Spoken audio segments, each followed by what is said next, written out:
Olá pessoal, tudo bem? A gente vai estar fazendo aqui uma revisão para a prova de Física do segundo ano. Aí o que é que acontece?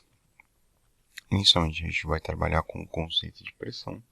E a pressão a gente tem que ter como uma determinada pressão, no caso vai ser uma determinada força, aplicada sobre uma determinada área. Daí depois a gente também tratou em sala de aula sobre uma determinada situação, problema. Deixa eu pegar aqui, apago. Depois coloco aqui. De situações de mergulho.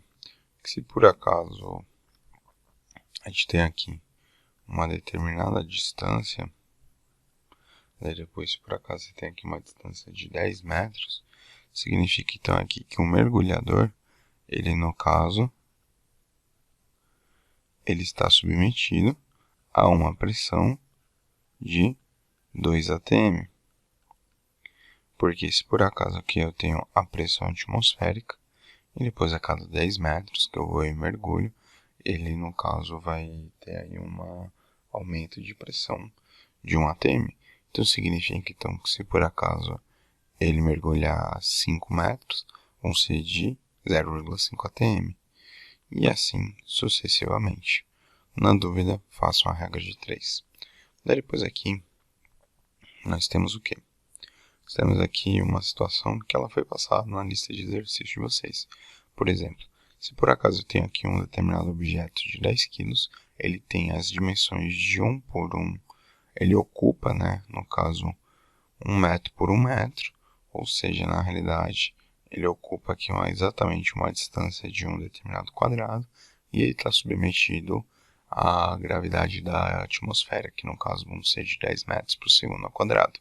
O que acontece? A força que no caso vai ser aplicada vai ser igual à força-peso, que no caso a massa nessa situação vão ser de 10 kg, a gravidade no caso é de 10 vezes 10, nós vamos ter aqui que a nossa força vai ser igual a 100 newtons. E depois aqui a área, no caso, vai ser igual a base vezes a altura. Mas como a gente está tratando de um determinado quadrado, ela vai ser igual a lado vezes lado. Então aqui a nossa área vai ser igual a 1 metro quadrado.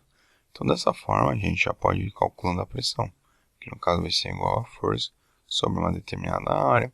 Então aqui a gente verifica o quê? Que vão ser iguais a 100 newtons dividido por 1 metro quadrado.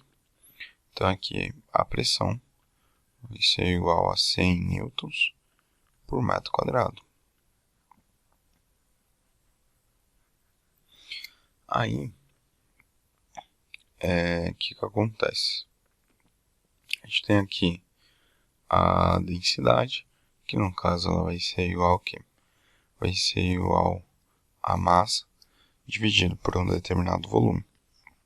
Então aqui a gente tem aqui que a nossa densidade vai ser igual a 200 gramas dividido aqui por 200 centímetros cúbicos.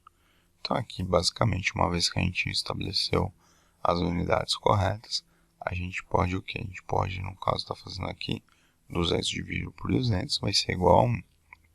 Portanto, então aqui a gente vai ter que aqui vai ser igual a 1 grama por centímetro cúbico. E aí, a gente também tem a situação de densidade de misturas.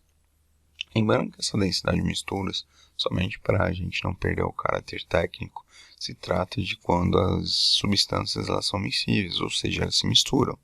Se por acaso a gente fosse calcular a densidade de misturas em água e óleo, não seria essa fórmula, tá bom? Daí depois aqui a densidade de misturas, ela no caso vai ser igual ao quê? Ao somatório das massas, dividido pelo somatório dos volumes. E com isso, finalizamos esta aula de revisão. Até mais, tchau, tchau.